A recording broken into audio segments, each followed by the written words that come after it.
G'day folks, I want to have another look at chord building before we move on to our first song.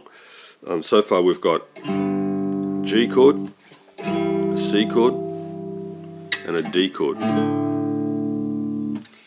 Now I said before that a chord, if you're going to play the full chord, it should have at least three notes in it. The first note, the third note and the fifth note. There's the 1, there's the 3, there's the 5 in the scale. Don't worry about that for now, but 3 notes sounds better than 2. If you want to play a 7th chord, then there's another note you want to add to it, the 7th note or the flat 7th note. But then there's another chord that goes in there, right? Another note that goes in there. Now on a G, that other note, that extra note there, is on the 3rd fret in the middle string. That one. So to play this new chord now, you go from there and you add that note to it.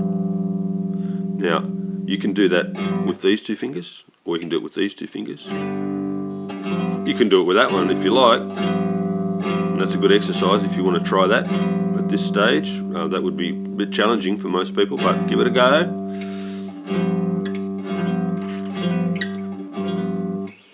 The main thing that I want you to do now, though, is be able to go from here to here, and still be able to play all of the notes cleanly. And hear what that sounds like. Don't worry about a strumming pattern, just go straight down with any pattern you want, is fine. The main thing is to hear the harmony, hear what happens when you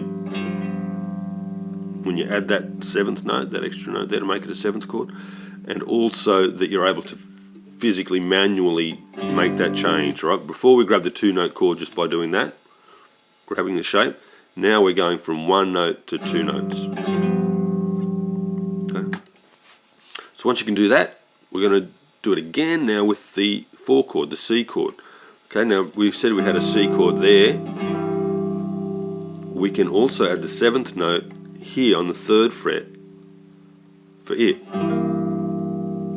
So you're doing the same exercise, but now instead of going from this finger and adding that one, you're starting with the 2nd finger and adding the 3rd one. Okay, so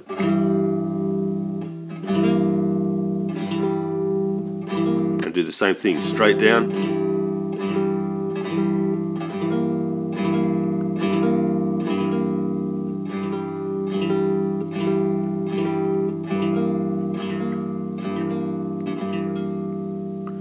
Okay, now you can do the same thing with the 5 chord, but the shape is a bit trickier. So we'll leave that for later when we're going to have a specific lesson on 7th chords and tritones and chord fragments, and it gets very interesting. But for now, it's still about your hands, right? And this being able to go from a 1 finger to a 2 finger without moving that finger is the main skill for this lesson, right? And we'll look at how to apply that in the next lesson when we learn a song, 3-chord tune. Okay, so get those down and then you'll be ready for your song.